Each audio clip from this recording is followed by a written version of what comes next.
Okay, so if you watched Wednesday's video, you know today's video was originally supposed to be the first episode of my new Battleborn lore series, but there's something I felt needed to be addressed. See, I already made a video talking about my personal experience with Pokemon GO, but today I want to talk more about the external press coverage and what they're getting wrong. Pokemon GO has sort of changed the world in just a few days. As of writing this, it's passed over 15 million downloads worldwide in both the Apple Store and Google Play. It's hard to go out and not see or pass at least someone playing it. While alternate reality games are nothing new, it's never been seen on this scale.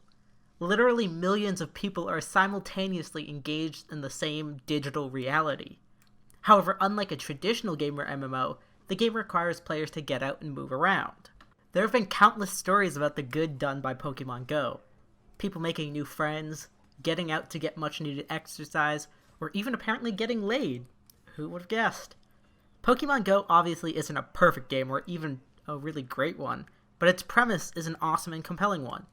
It appeals to almost all ages, the young modern fans, the nostalgic followers of the original, and parents who want to participate with their kids, just to name a few demographics. Who doesn't want to find a Pokemon in real life and catch them all? With all of that said, there's the few but vocal news stories about bad things happening, and I quote, because of Pokemon GO. Probably the two most well known are the 4 young men robbing people at a Pokestop, and the stories of Alex Ramirez witnessing a body being dumped. However, there are issues with almost every story being reported, and the core of this and my overall point is, Pokemon GO isn't the problem, it's just going the fuck outside. While Pokemon GO was a factor in our first example, there's a lot more to it. In the city of O'Fallon, Missouri, 4 young men used the lure module to draw players to a Pokestop.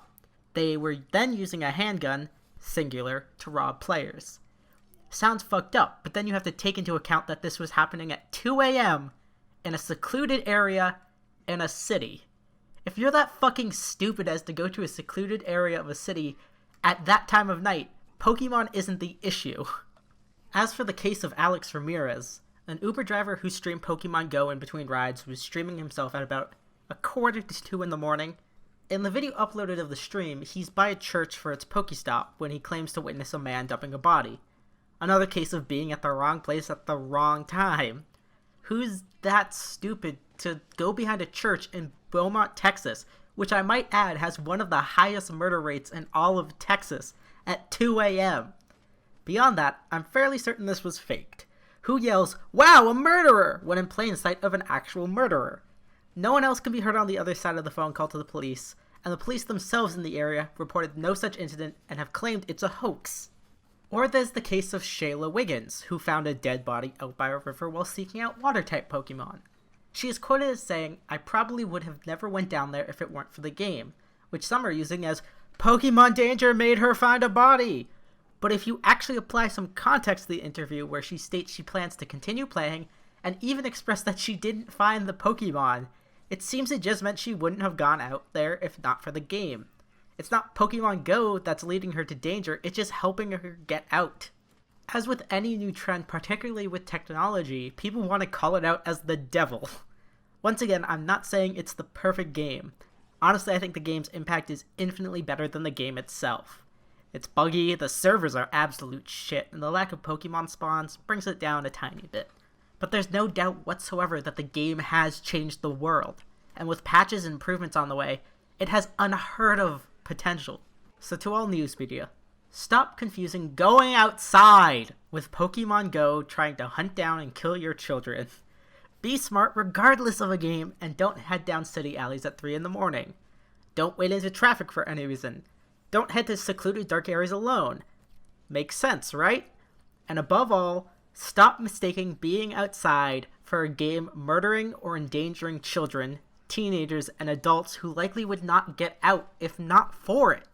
On a more kick-ass note, a trainer named Pinknose conquered the Westboro Baptist Church with a Clefairy named Love is Love, so that is fucking beautiful. I love you, Pinknose. Thank you.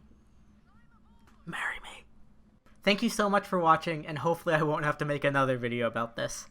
If everything is still on track, the first episode of the Battleborn lore series should be up on Monday. If you liked this or agreed with me, consider dropping a like or subscribing. If you want to support me directly, my Patreon should be in an annotation and in the description. I promise this crowdfunding has nothing to do with a fake murder. Until next time, beautiful people, remember to obey the media and stay terrified of the outdoors.